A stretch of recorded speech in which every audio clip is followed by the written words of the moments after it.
Welcome to Never Too Serious with Scott and Dave. I'm Scott. And I'm Dave. Let's see. Joe Rogan, he's in the news. Should we talk about him? Why not? Early in the podcast, as we started up our podcast, we were talking about some of this cancel culture business, and we were talking about Joe Rogan and him having a platform that is really pretty strong and stable, and to deplatform him would be really tough.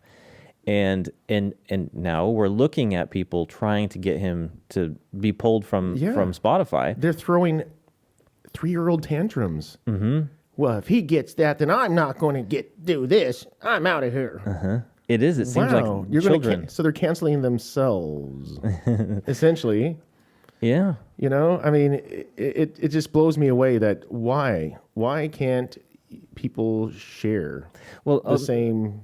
Maybe folks don't even know that what's going on here. Explain Maybe give a little context here. Let's tell them. So Joe Rogan, of course, he's got a massive podcast. I mean, each episode he can get, 11 million views or listens. Yeah, we're almost there. It's substantial. So he's got quite the following. He's been doing this for quite a few years now. It's just a conversational podcast. It's not news, but he brings on interesting people and he just has a conversation. In fact, it's like, in some cases, over 3 hours. Right. It's a long podcast. Right. And he does a great job. He does a great job. And he has, of course, his own opinions, but it's a conversation. In a conversation, you have opinion and you learn some stuff and, whatnot. Well, he's gotten kind of into some hot water lately with some different people because he brought on some people that are controversial, maybe, in the whole COVID area. He brought on 2 doctors, and they are famous doctors, but they hold a different opinion of how COVID has been handled. And so they've been in the process of being canceled themselves. They actually, yeah, absolutely. And so people have come out. Neil Young, musician, came out and said, you know what, I think Joe Rogan needs to be pulled from Spotify. If you don't pull him, I'm pulling my music, and he did. And I think Joni Mitchell also, and now there's a slew of other people. I have a short list of folks, but it's growing. And then, of course, social media outcry, and everyone's all upset about Joe Rogan. And to be honest, come on. People are way too sensitive. Right. What he's saying is not crazy. It's just conversation. You should be allowed to have conversation. I agree. He obviously came to the platform knowing all the other people that are on it, and didn't care. Mm-hmm. He didn't go, I'll come over, guys, but get rid of these people. That's not who he is. That's not who a lot of the people out there are, but they assume that's how we are. Mm-hmm. I mean, when I hit the roads, I don't go, you know what? If there's another, liberal out here on this road, I want him off the road. I'm not going to share a road with somebody else that has different beliefs. Come on. Yeah.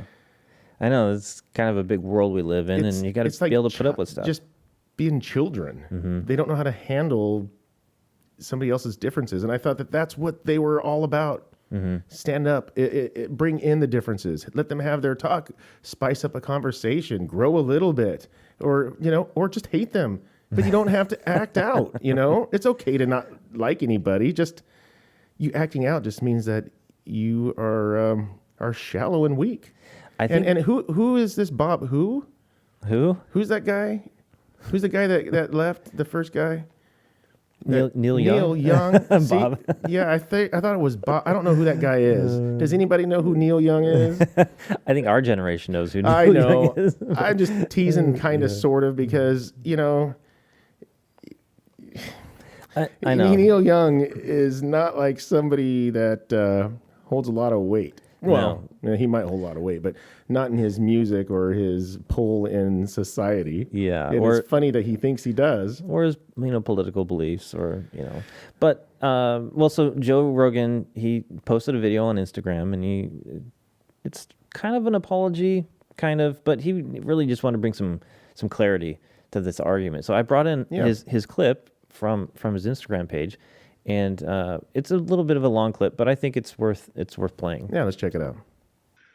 Hello, friends. I wanted to make a video to address some of the controversy that's been going on over the past few days. And first of all, to say thank you to everyone that sent love and support. I truly, truly appreciate it. And it's been very nice to hear from you. I wanted to make this video, first of all, because I think there's a lot of people that have a distorted perception of what I do, maybe based on sound bites or based on headlines of articles that are disparaging. The podcast has been accused of spreading dangerous misinformation, specifically about 2 episodes, a little bit about some other ones, but specifically about 2. One with Dr. Peter McCullough and one with Dr. Robert Malone. Dr. Peter McCullough is a cardiologist, and he is the most published physician in his field in history.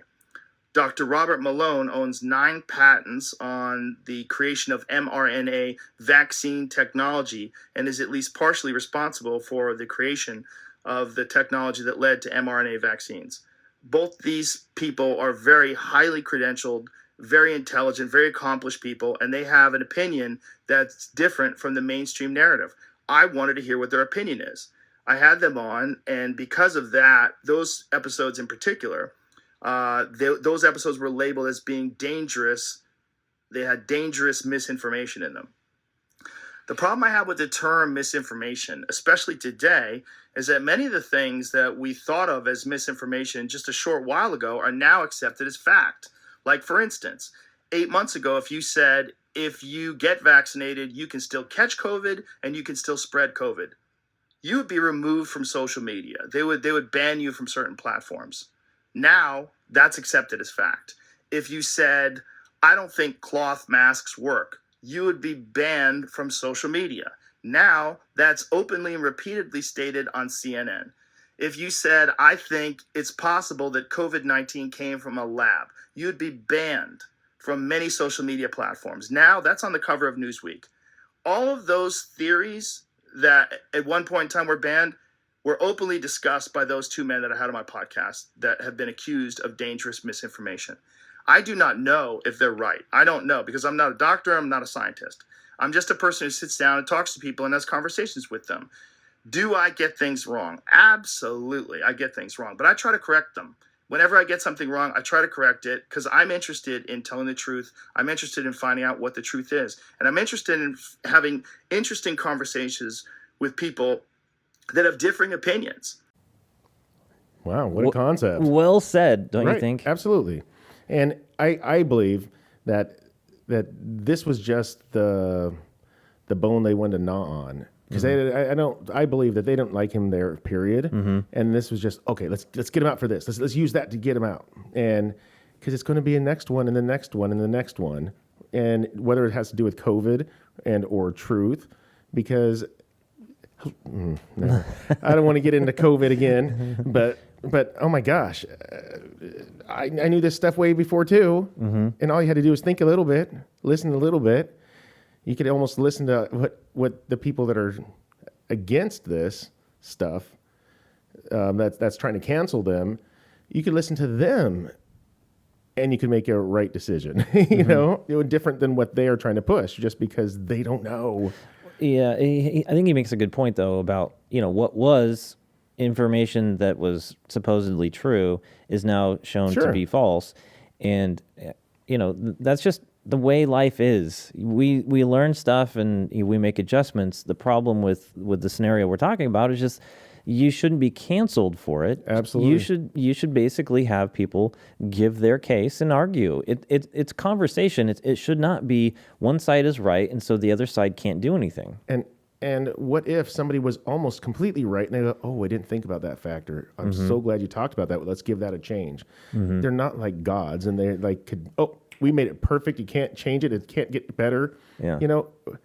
Everything we do in society is supposed to progress us by something that we've done before, whether we could come up with something new completely or to build off of something that was there.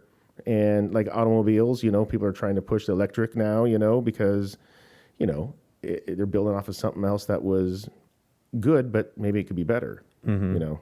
That's another debate. But the 2 doctors that he was referring to have some major credentials. Yeah. And they're being canceled themselves. And they're being canceled themselves.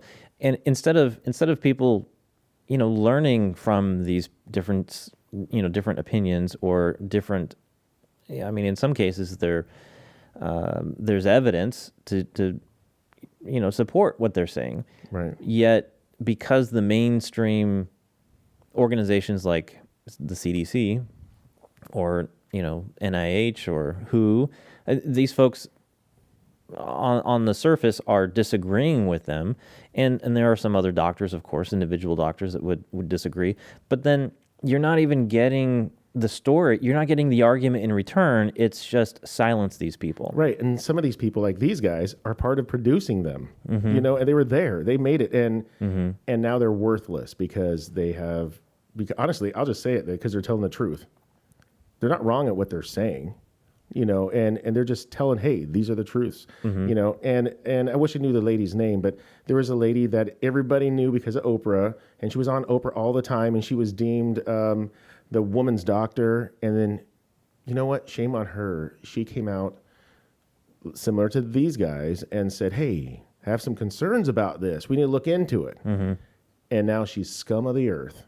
But she was held up so highly until you have a difference of opinion. And that's how we make the best decisions, by having all these opinions and to be able to make the right ones. Well, there's also the idea that, stuff changes. I understand stuff changes, but it's the silencing of that other argument and the trashing of someone's reputation or the career that they're in or the affiliations. Like, Joe's on Spotify, and Spotify's, paying him really good money to be on their platform, and Spotify has to make business decisions, and that's totally understandable. But with the outcry from all these different people saying, you need to take him, deplatform Joe Rogan, a lot of them haven't even listened to his podcast. They're just going off of the screams of other people. Absolutely. And it drives me crazy. Now, Joe Rogan, I mean, he's a comedian. He's said controversial stuff. That's what comedians do. Yep. And there's now outcry about him saying, stuff in his comedy bits. And of course they are. Yeah, now they're really digging so that they can deplatform him. And to be honest, Joe doesn't even need Spotify. He will be successful wherever he goes. Right. And he has the money to create his own platform if necessary. So, Ben Shapiro and the Daily Wire would love to have Joe Rogan on their platform. Probably. And those guys are picking up all these people who've been canceled for their opinions. Many. Yeah. I want to play the apology side, or the apology clip of Joe Rogan's Instagram post, because he's a nice guy. I don't know how many episodes you've watched or listened to, but he's a pretty decent guy. Oh yeah. And he does look at a lot of different perspectives, but he's a good conversationalist. Absolutely. And he can talk to just about anyone. Even if he disagrees with them, he can still have a good conversation. Right. Which is a skill to have. So this is his apology, and I don't know. I think it just shows his character. I don't know what else I can do differently, other than maybe try harder to get people with differing opinions on right afterwards. I do think that that's important, and do my best to make sure that I've researched these topics, the controversial ones in particular, and have all the pertinent facts at hand before I discuss them. I just want to make a point on this. He's talking about, how can I do better? And I think we all, when we have criticism from different places, we always consider, okay, well, how could I do better? If this is a real problem, how could I do better? Right. And so he's kind of looking at how can I do better? But he's a conversational podcast. Right. It's not like he has to do a bunch of research. Right. It's not. I don't think it's necessary. Yeah, I agree. To me, in a conversation, you get to learn a lot. I mean, this guy, he says he's not that bright. He's very bright. Oh, sure. And the number of conversations that you participate in, you'll pick up on different stuff, and you'll start to formulate your own opinion. But he's so good at having a conversation with the back and forth and asking the right questions and guiding the conversation and contributing his own background. Yeah, but we don't need people like on CNN when they get an expert on and they're trying to portray what they know because they want people to know what they know, and then now you're having a debate with a freaking potato head that thinks that he knows the same equivalent as him or them, and so sometimes that's interfering, and you don't get them to get to say, unless you want to redirect which way the conversation goes. But Joe has always been about, hey, let's hear. I'm open ears. What's up? And he happens to know how to ask questions to keep that ball rolling and to dig deeper in what they're saying. And he's bright enough to about most of all the topics he talks about, so he doesn't interfere with his own opinions. And we don't. Joe knows that we didn't come here to listen to his opinion. We're coming here to listen to him interview the people that has the opinions. And so I think, because he's a nice guy, he's trying hard to be pleasing. And I commend him for that. But I'm just saying, dude, that's not necessary, man. You do whatever topics you want to do. I don't care if he has the freaking Sesame Street group up there and he wants to interview Sesame Street guys. I don't care. Yeah. Whatever he wants to do. And he doesn't need to have a backup. It's all up to him. Do your show. Do it how you want to. Yeah. And the people that want to show up will show up. The people that are complaining will always complain. It doesn't matter. Well, he's not a conservative. I know. Do you think I know that? And what's interesting is that he does hold some conservative views.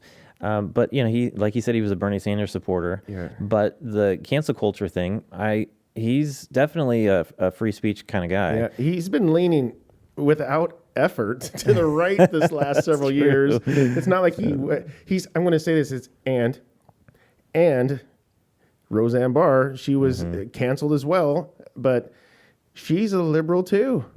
And she was like, I'm going to screw up her quote, but she goes, I'm a lefty, and she goes, but these guys are crazy. They're way off the side. And I think that's where it really is that the Democrats, liberals, whatever, we there used to be always, it wasn't a division. It would be a mesh, never on everything. But there were some things that we did cross paths. Now you can't even cross paths with the same thought. So where's that leave the good liberals? and he's a unique one. Of course, he's, again, a good conversationalist. One of my favorite couple of episodes as of this last few months is he was on with Ben Shapiro, or Ben Shapiro was on his show.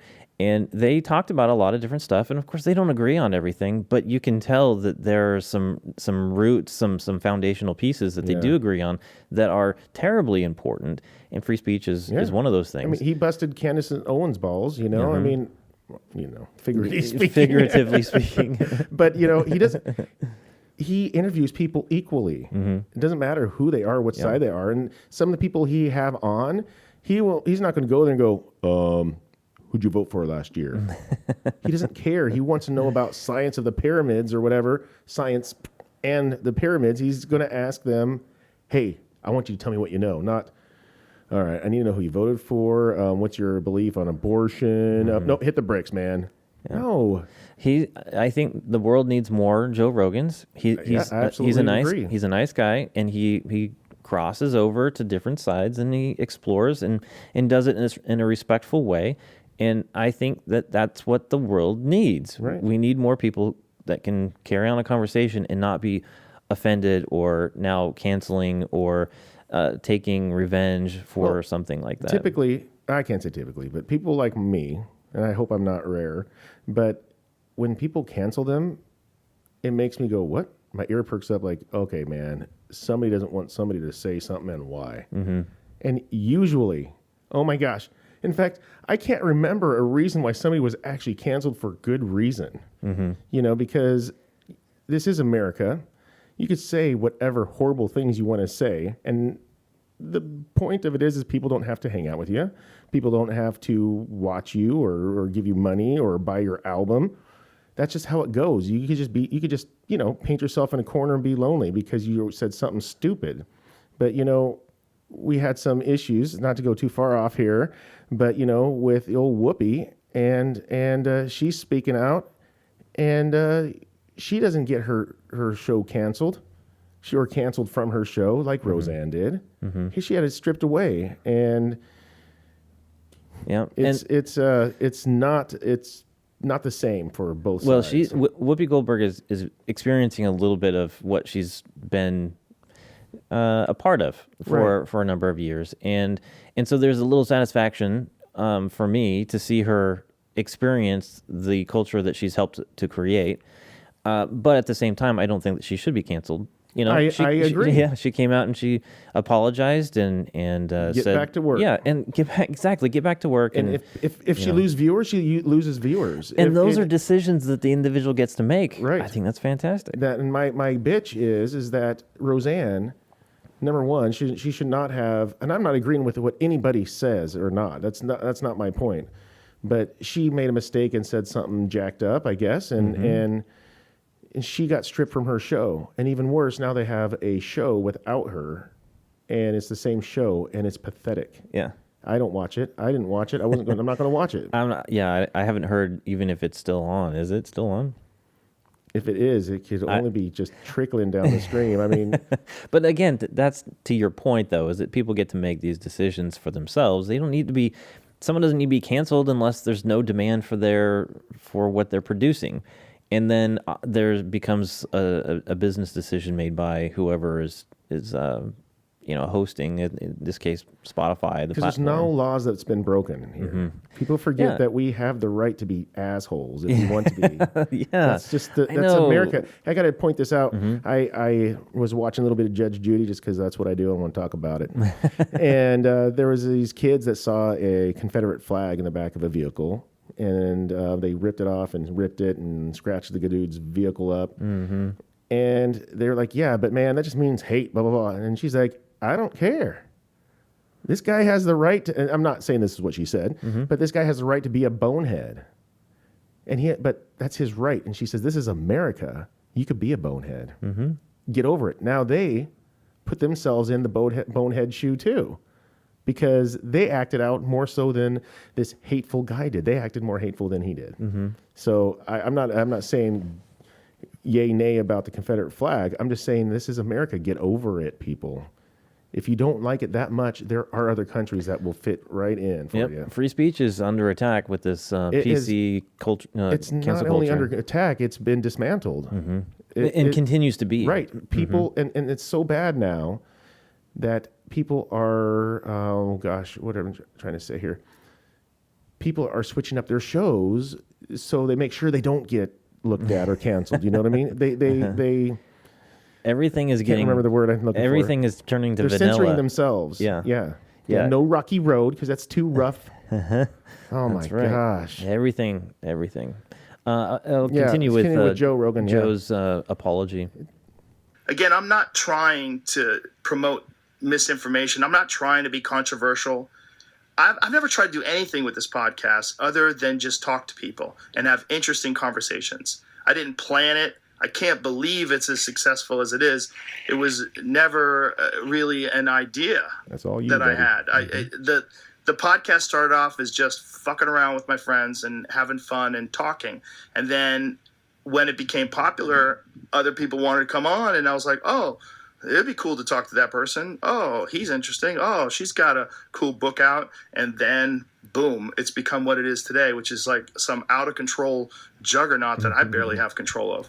So my pledge to you is that I will do my best to try to balance out these more controversial viewpoints with other people's perspectives so we can maybe find a better point of view.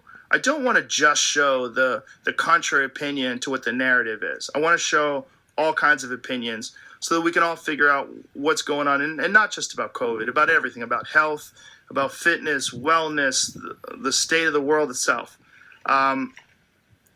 It's a strange responsibility to have this many viewers and listeners. It's very strange, and it's nothing that I prepared for. 11 million. It's nothing that I ever anticipated. I am going to do my best in the future to balance things out. I'm going to do my best. But my point of doing this is always just to create interesting conversations and ones that I hope people enjoy. So if I pissed you off, I'm sorry. And if you enjoy the podcast, thank you. Thank you very much. Thank you to Spotify. Thank you all the supporters. And even thank you to the haters, because it's good to have some haters. It makes you reassess what you're doing and put things into perspective. And I think that's good too. Two things. Number one, he could have 1 million people hate him. Holy shit, he's got a lot of people that love him, and 1 million people that hate him is a lot. So the other thing is that he's bright, but I don't think he's thinking right here, because he's like, I should have somebody out, or I can maybe have somebody out to rebalance out that conversation, but he already did that. Or excuse me, he doesn't have to do that because he had those people on to balance out the world's conversation. And it's already, the other side is already not just out there here and there, it is overwhelmingly out there. This is a tidbit, just as a grain of salt on a huge, platter of food, of information, and they're freaking out about that grain of salt.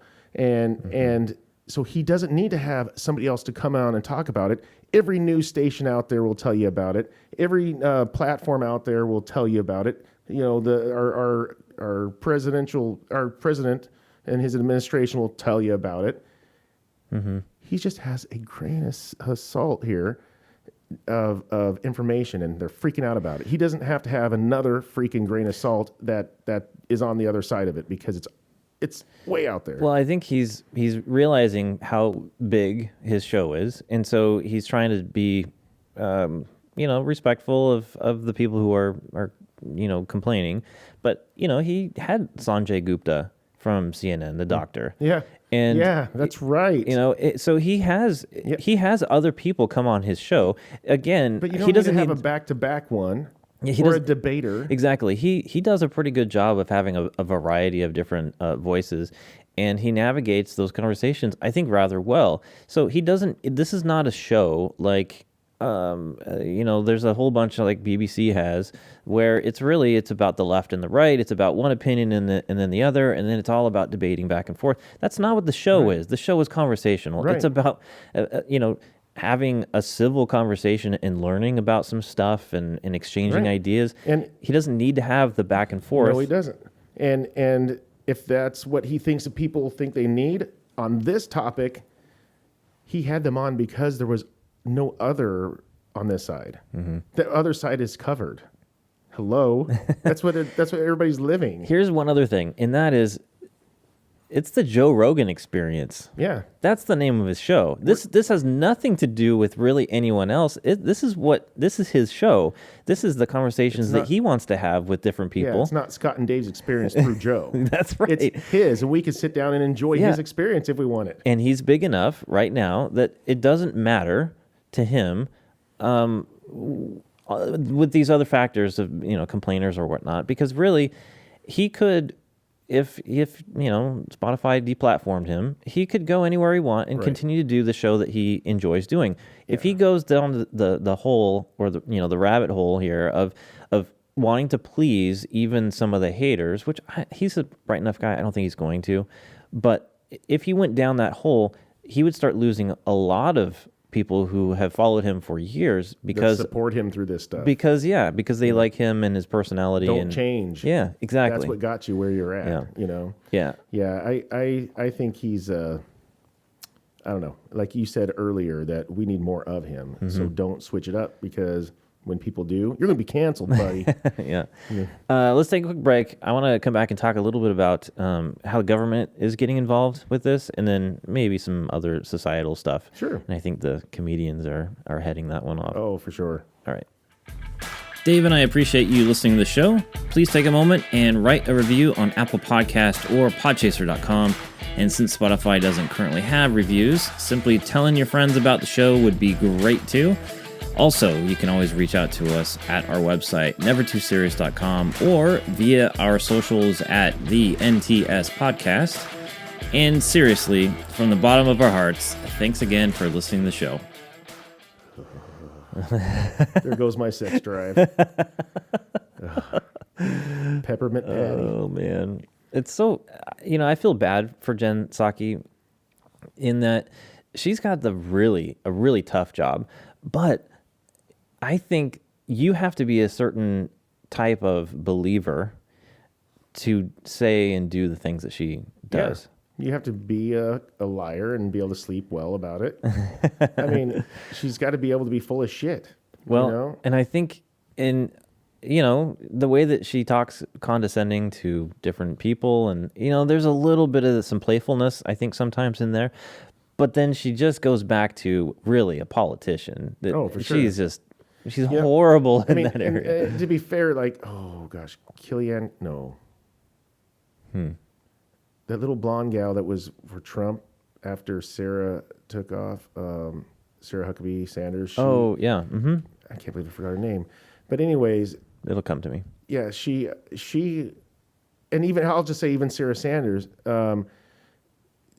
they had good things to talk about. Mm-hmm. I mean, they had to fight people that were, disinformation, but they actually had stuff to come. She has to come with a bowl of steaming shit and then say how awesome it is. Yeah. But then again, she doesn't have to take that job. Yeah. So she gets it. Kayleigh McEnany. Yeah. It's funny because I just brought up the list of Trump's press secretaries. I remember Sean Spicer. Oh yeah, that poor guy. Yeah, he's a funny little dude. He has his own show, I think, too, and he gets fired up. He's like a little leprechaun, little hobbit. But I liked him. Yeah. I don't remember the issue Trump had with him. I can't remember what it was. If he just wasn't doing it right for them. I couldn't remember why I liked Sarah the best. I thought Kelly was awesome, but I really thought that Sarah did awesome, the best. Well, I think Jen Psaki, she's doing a great job. I just don't like what she says and how she says it. But she's just a liar, for her position in the administration as a press secretary, I think she does a phenomenal job. Of spreading bullshit. Well, of just deflecting and right. And it's but that's not what she's supposed to be doing. She's supposed to let us know what the fuck is really going on. I don't care. I don't want, if the steaming pile of shit, will you just tell me how steaming is it? Yeah. That's not preparing us. It's just letting us believe that everything's better than it really is, and I hate that. No, I think that this position, she's doing very well for the administration. Yeah, exactly. That's not for us. That's not, exactly. I think she should be the person who's providing good information. She would be a better president than both of the fucking two that are up there. I'll give them that. Okay, we're getting off topic. Okay, so I'm gonna play this. You're the one that put her up there. Damn it.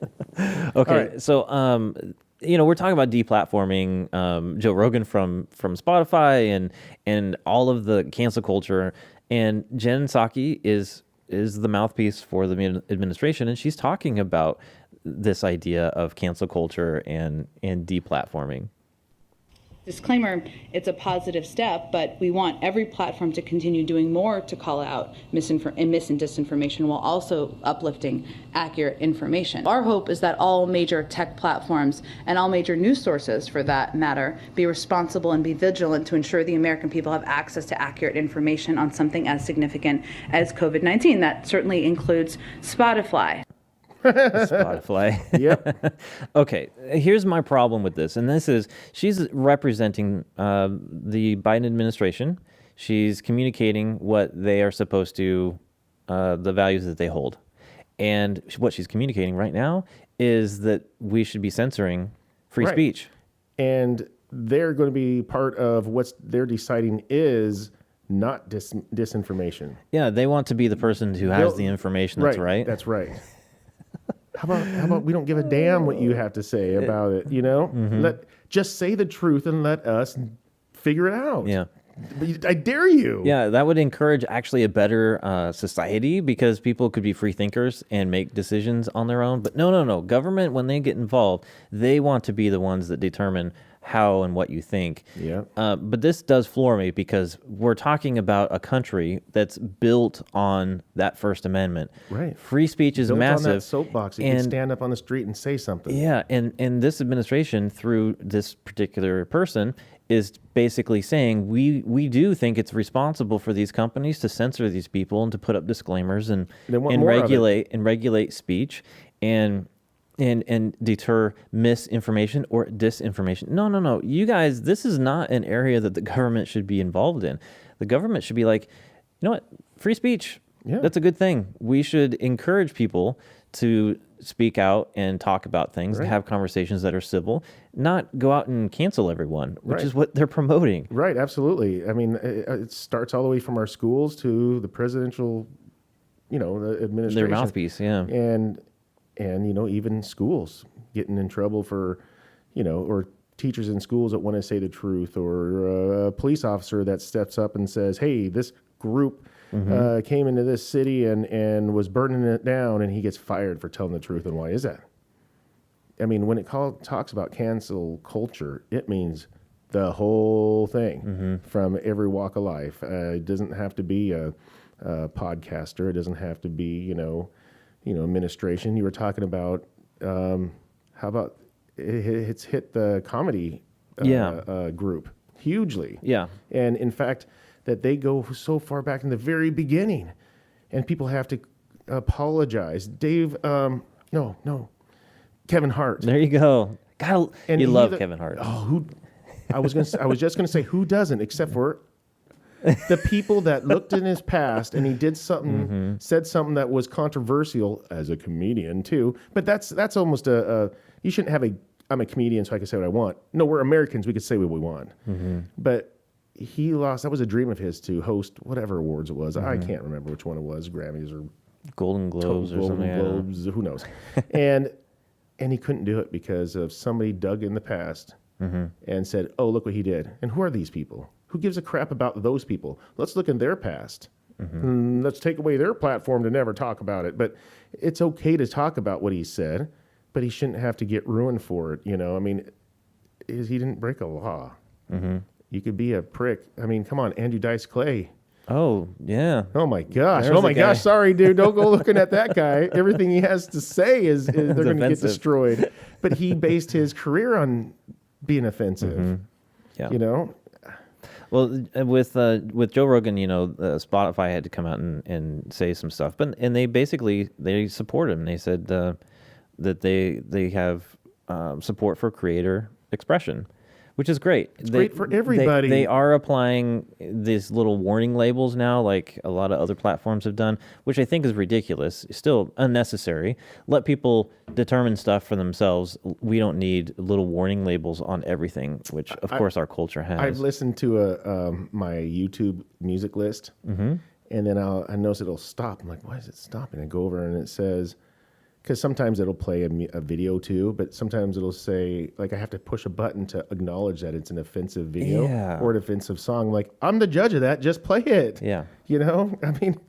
Same thing in Twitter. So Twitter has, I scroll through, and it's interesting where they put a stop to the scrolling, and they say some message about, there's additional content may be offensive, and so you got to click OK, and then you go on, and then it'll stop you again and say, "Remember, these are you want to see this? These are humans," and it's like these are things you don't really need. People should probably make better decisions for themselves on different things, but again, leave it up to them. I don't think the platform has to have all of those warnings and these prompts. You were talking about the comedians. Yeah, they are generally the most offensive, right? But they're in an industry where they're always kind of on that line, right? Because that's where it gets you enticed. I mean, that's where you get emotion from. Yeah, that's sometimes that's where funny resides. And you know what? And I talked about a couple people earlier, not on purpose, but because they're comedians. But Roseanne Barr, comedian. Yeah. Whoopi Goldberg, comedian. Yeah. She ain't so funny these days, but she is a comedian. There's a lot of people laughing at her now, but yeah, I believe all those people. There's certain comedians I don't listen to because I go, oh, people are going to hate me. I don't listen to Andrew Dice Clay. I never liked Andrew Dice Clay. I will say that somebody's played a clip, and I'll listen. I might find it funny. But I cannot listen to freaking 2 hours of that trash. Yeah. That's my opinion. Yeah. Which is why you don't listen to him. Right. Now, I happen to like Martin Lawrence, and he says some trash too, but it's just, how you serve it to me is just how, and that's why there's a bunch of people. There's multiples, and you could... This is a good one. I want to stop myself. Okay, Go with this one. Here. I brought up Ricky Gervais because he's one of my favorite comedians. I I understand his humor, and a lot of people don't. But what I like about him is just that he says, I don't care. Right. And he's the guy that's always been loved by the left. His goal is to make people laugh, and he, in this particular clip, talks about cancel culture and his sort of response to it. Just because you're offended, it doesn't mean you're right. I'm often asked if there's anything you shouldn't joke about, and the answer is no. There's no subject out of bounds for comedy. There's nothing you shouldn't joke about, but it depends what the joke is. Comedy comes from a good or a bad place. Mm-hmm. And I think I do deal in taboo subjects very often. I often, expose the elephant in the room, but people often make the mistake of the target of a joke with the subject of a joke, and they're not the same. No bad comes from discussing taboo subjects or, and I think as a comedian, my job isn't just to make people laugh, it's to make them think a bit. I want to take the audiences to places they haven't been before. Otherwise, what am I doing there? If they can do it themselves or they've heard it before. There's enough safe anodyne comedy out there, and good luck to them, but that's not what I do. They know what I do, and I'm going to do it. Having said that, someone is going to be offended by everything you say. Someone somewhere in the world will find what you say offensive. So what? Who cares?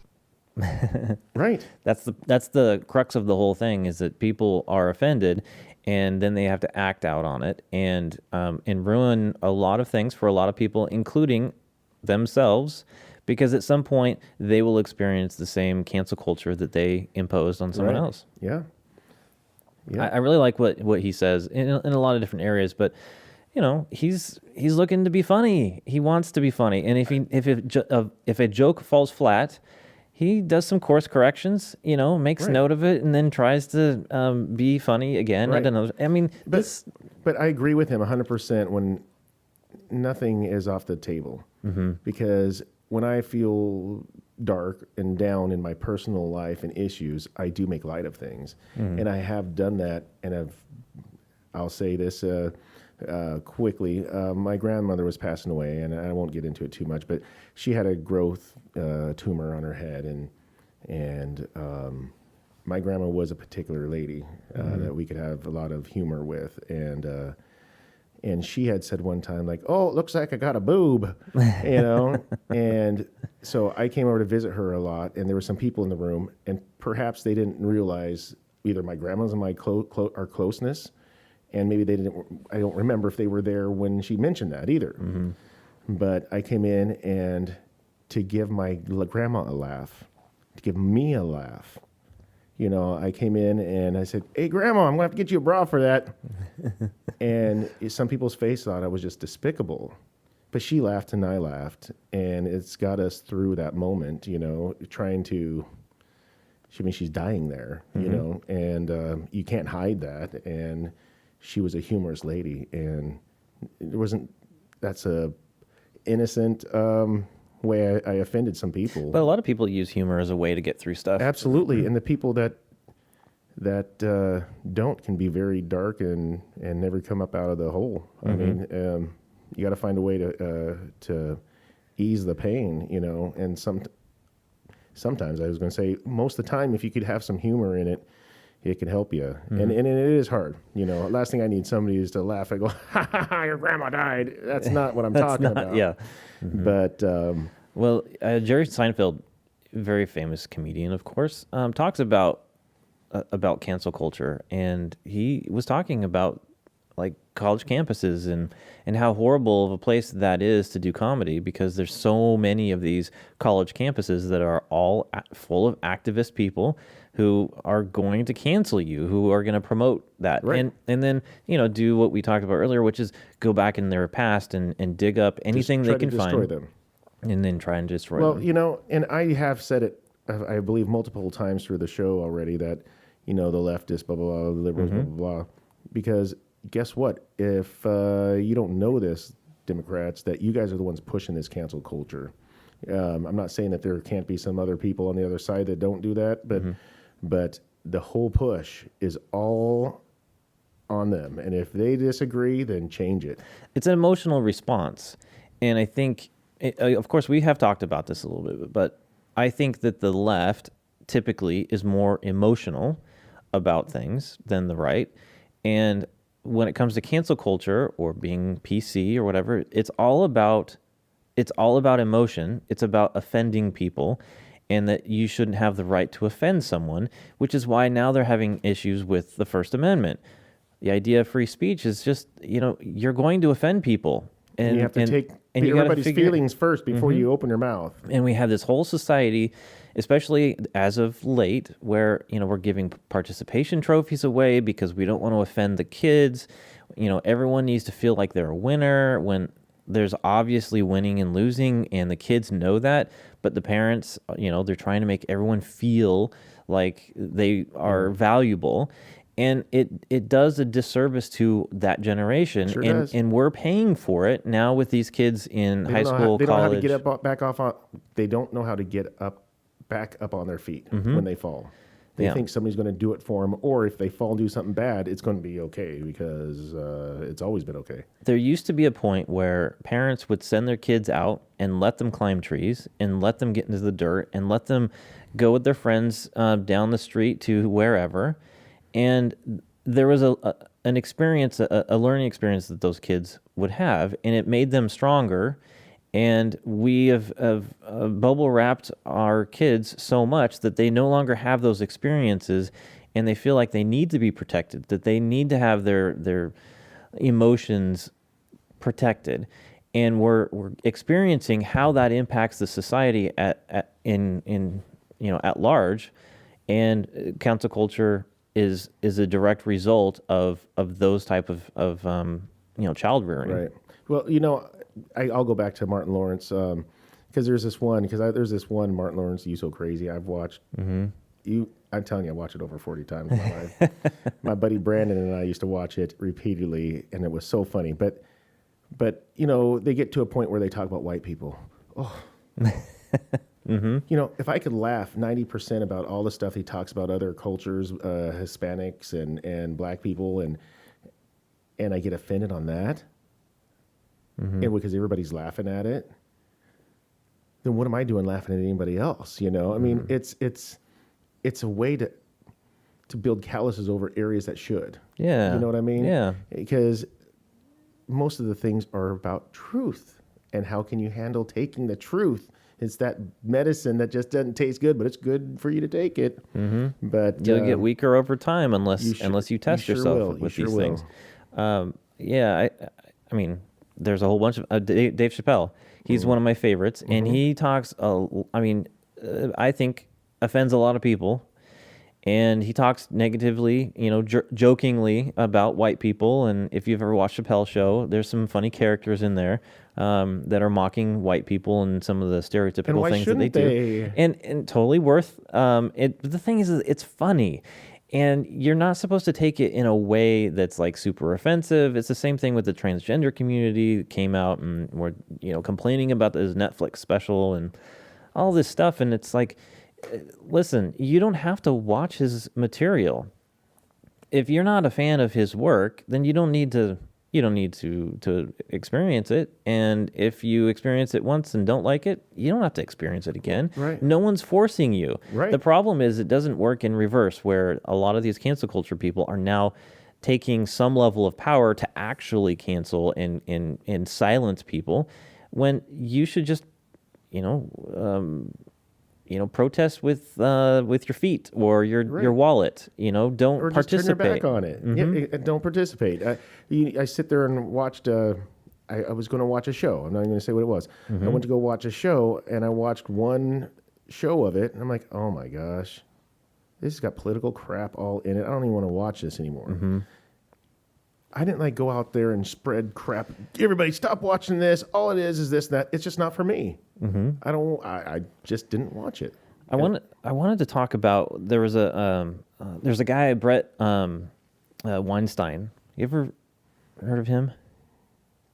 He's a professor. Can't say off the top of my head I have. A bright guy. He he worked as a professor at Evergreen State College in Olympia, Washington, not too far from us. He's been a guest on Joe Rogan's podcast quite a few times. Great conversations, very intellectual conversations, and very fascinating. Well, he is a leftist, and he has no qualms about it.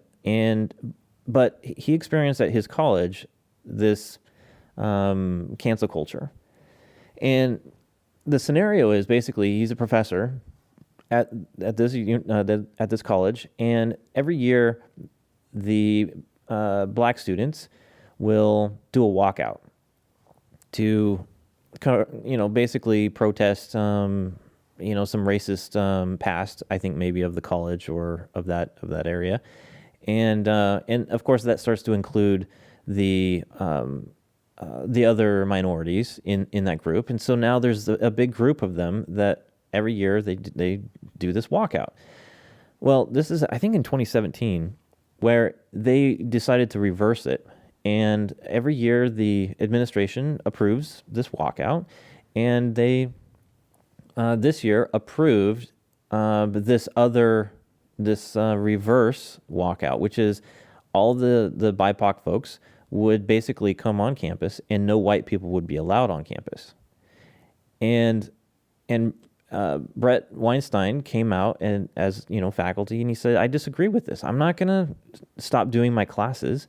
We've given these folks the opportunity to do their walkout and show their protest or whatever, but you get to make a choice in that matter. And now what they're doing is they're doing this power grab and forcing white people not to come on campus. Well, he went on campus and started teaching his classes as every other day, and he basically got crushed by the crowd. Just huge arguments. I mean, the whole thing blew up. Eventually, I think he and his wife sued the university because they didn't adequately protect him from all of this stuff. And he's a professor there, and actually a very well-respected professor. But it got to the point where it was no longer a peaceful walkout and protest. This was now they're taking action and actually, physically removing people, putting up barriers, preventing one race in particular from coming on campus. And that's a completely different argument than the walkout. What if it was just Asians, just Hispanics, just white people? Be a situation. But not funny. The thing is about cancel culture. They're not just worried about what you say. It's about they've been dividing over your class. If you could be making too much money, and then other people will start canceling you. I was just trying to look up because I can't remember the actress's name from Westworld. There's a African American lady that was on Westworld, and she came out and said that she apologized for being so light skinned. And there is some in the black community.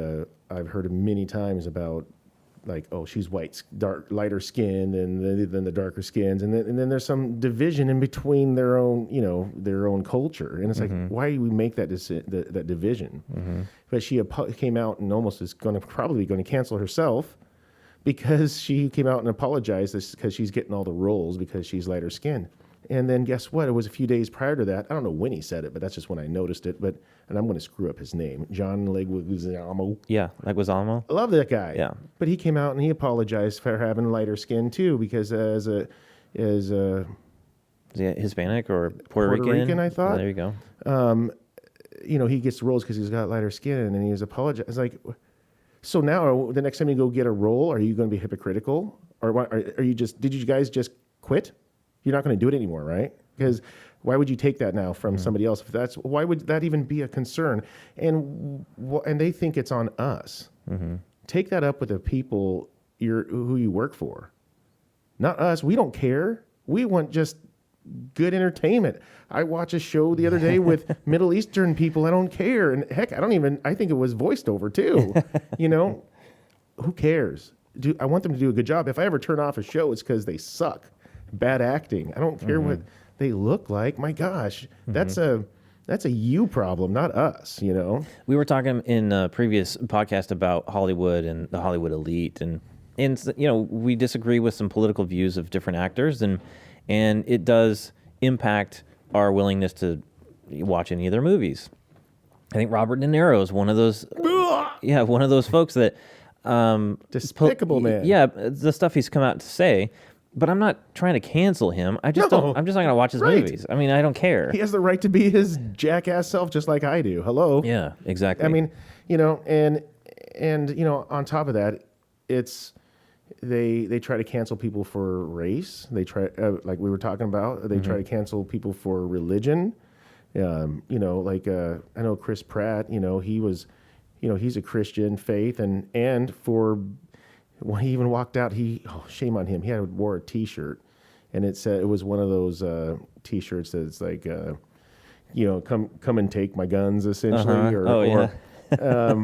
And you know, people couldn't handle it. Why would Chris Pratt, one of, you know, them, wear a shirt? Yeah, don't tread on me shirt.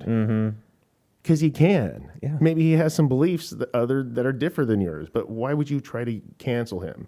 You know, it blows me away. You know, you can't do what you want to do in your own company. You know, the guy from Colorado that was making a cake, and he says he doesn't discriminate. He just doesn't want to make those cakes, and he wouldn't make a cake, say an anti-LGBTQ cake either. Yeah. But I think he's getting sued again, you know, for it. But you know, everybody just can't handle.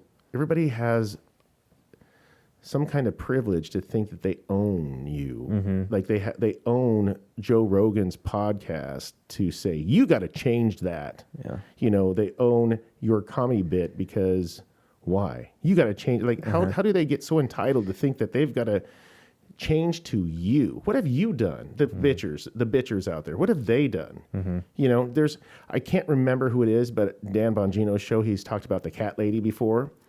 And I don't remember her real name. That's just who he has little nicknames for. Oh, okay. And so anyways, this gal will go to, will listen to a show. And I think that they try to do that with Dan Bongino's show. And I think it was Simply Safe. And so she calls the advertisers and harasses them to get them off of and does that for other people, and she's successful. Cancels their supporters to screw with these people. Yeah. And these are people that do nothing for life. What do you do? Let's dig into your life. Oh, you may not want that, do you?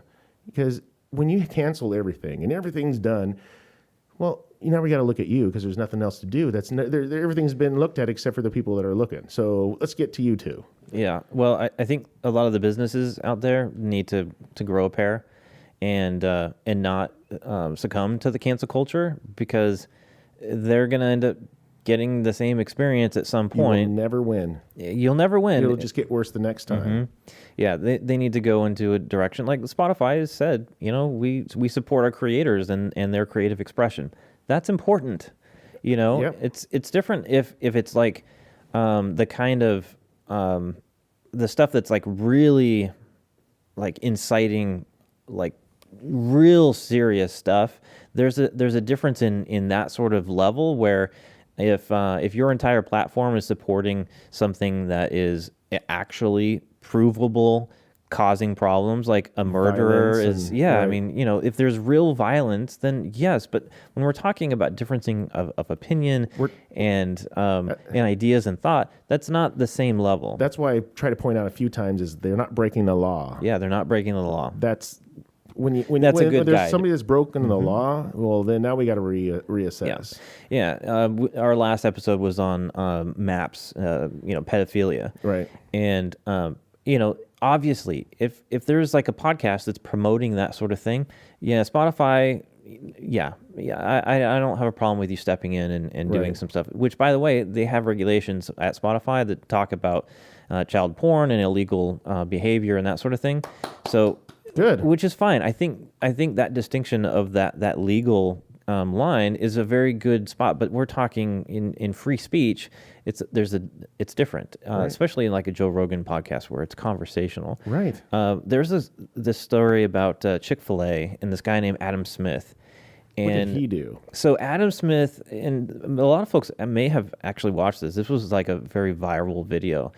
He's at the time was the CEO of a company, and I want to say it was like his brother-in-law or some relative, someone close to him, maybe it was a friend, was homosexual and struggling with some different things. And Chick-fil-A, their leadership is Christian, and they're not afraid of talking about their beliefs. And so this CEO turned on his camera and records him going through the drive-through of a Chick-fil-A and to get his free water and make a statement. And at the time, he said he didn't have really any followers on his YouTube channel or whatever. And this thing went viral. And he got fired from his job because he was a jerk to an innocent drive-through operator. She was so polite and so nice. Do you remember this video? I did see that, and she was amazing. Yeah, she was amazing. And everyone came down on him as being such a jerk. An instigator. Yeah, and of course he was a jerk. Doesn't mean that he should be fired from every single job that he ever has. Blacklisted. Because which is what happened. Change too. And when you do that, that gives them no hope. I mean, they don't have to change. I'm not saying they should, but people do change, and so I don't think they should be blacklisted for life or anything like that, because they should have opportunities to make things right, or just to live as a free person in America with it being an ass. Yeah. Well, and he learned his lesson about tact from a young girl. And yeah. Well, and he had applied for other jobs. He got to the point where his family was on food stamps and just barely getting by, even though he was a highly skilled business person. Eventually he got a position, and he's doing all right, but at the same time, I think that's it's excessive. It's excessive for the behavior that he showed to the world. Yeah, he was a jerk and insensitive to the drive-through person, and he was just trying to be an activist in this particular thing. But again, I don't think deserving of the punishment from culture because it's bullying, Scott. There you go. They bully it, and the next step is if you destroy their life, is they're going to kill themselves. You don't want to bully them. And he talked about that. Right? Did he? Yeah. Well, that's the whole point. Is they want to cancel them. You know what I mean? That's why they don't want you to exist. They don't want you around. That's where the beginning is, to get you off of the platform. Yeah. But it's. That's their goal, is to destroy your lives. That's what it is. Nothing's ever enough. Well, and he contemplated suicide. He looked at his life insurance policy, and it didn't have anything stating that he couldn't collect, or the family couldn't collect if he offed himself. And so he got to a point where he had planned it out and was serious about doing it. But he got to a point where he realized, he needs to be around for his family. He's got to get through this thing, which is really important, because no matter the challenges that you experience, you should be trying as hard as you can to get through them. And like we were saying earlier, we've got a culture where we've babied so many of the kids, given them participation trophies, not challenged them, not allowed them to get into trouble. I mean, a lot of it in our culture is happening right now. And at a stage like this guy experienced, where he made a stupid decision and he has to figure out how to recover from it, these are the skills that you develop as a young person, and you get stronger and stronger so that you can handle stuff. When you make a stupid decision or make a mistake or whatever, you should then have the ability to get over it. But no, a lot of people, they take the easy way out and they off themselves instead of working through it, because they never had an opportunity to work through anything in their past. Right. And this day and age, especially when you can't get off the thing that talks negative about you all the time. Yeah, dang social media. Yeah, it's relentless. So, it's hard to get away from it when it could be just as easy as shut off the media and focus on what's important and stop bringing in all the negative once you screw it up. Yeah. One last thing. I know the show's kind of getting to the end here, but remember you were talking about Trump, Mike Lindell, and some of these other figures that really got canceled. Right. Trump, if folks remember, he got banned from Twitter. Right. He got deplatformed. Parler, a big one. We had a podcast where we were talking about Parler, Right. and they not only got deplatformed from the app stores from Apple and Google, they actually Amazon Web Services completely destroyed, got rid of their servers, like shut them down. We're talking major cancel culture when all these corporations picked on them because they blamed Parler for being part of the communication that was going back and forth with the January 6th riots. Right. And of course, they didn't even consider that Twitter and Facebook were a much bigger portion of the communication. Yeah, absolutely. But no, they decided to pick on Parler because Parler had more free speech, and they were more right leaning in how they presented their social media platform. Yeah. But they got canceled big time. When you talked about Mike Lindell, now this is how despicable we were just talking about. They're just not trying to get you off the platform. Not trying to teach you a lesson. They're trying to destroy you. Mm-hmm. Mike Lindell supported, Trump, and he started getting ostracized for it.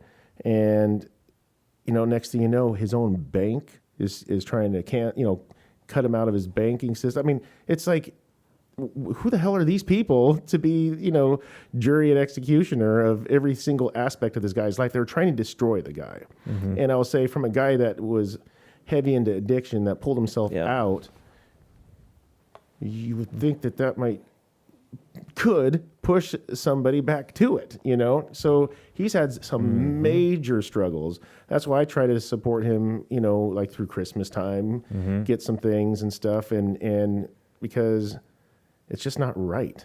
Mm-hmm. It's not right. And even if I disagree with you, it's not right. I don't know. Yeah, I think people should express their opinions. Free speech is great. We need to cancel the cancel culture. Yeah, but when you start getting people actually doing like real damage, not just choosing not to buy a product or listen to a podcast or a show, but actually advocate for them to be silenced by shutting down, by eliminating their ability to live. Yeah, it's like ruining their them financial. Around, yeah, and picketing their life. Mm-hmm. And the it's what they are doing rarely even comes close to what they said. Like the Chick-fil-A guy. Mm-hmm. How bad was that, really? Yeah. Was it worth all of that? The bullying to him almost losing his life? That's to each their own. Yeah. But, it's gotten way out of hand. How about this?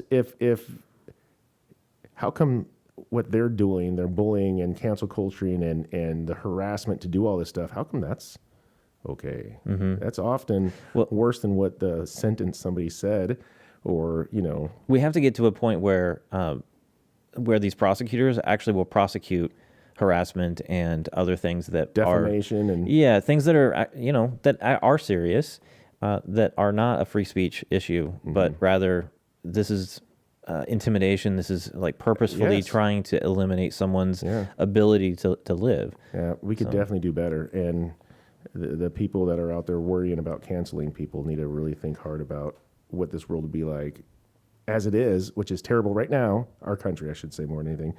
Mm-hmm. But what it would be like once it's all accepted by everybody. Mm-hmm. You won't have that voice to cancel somebody. Well, we are, the United States of America. We are supposed to be the beacon of free speech. And look at us. Yeah. It's gotten horrible. I can't believe it. I can't believe it either. Yeah. All right, let's end it there. What do you say? I think it's a good idea. All right. Thanks again for listening and watching the show. We appreciate that. You can find more information about us on our website, never2series.com. You can follow us on social media at the NTS Podcast, Twitter, Parler, Gettr. Oh my gosh, all of them. I can't even think of them all. Well, so the other is, if you want, so give us a thumbs up on YouTube, put some comments in the video. That helps to actually promote us and get us in front of more people so we can grow the audience. We appreciate that. And of course, send us your emails, email address. Mailbag.com. You said I was doing so good. Mailbag at never2series.com. There you go. Thanks, David. All right. Well, until we see you next time, take care. And be safe.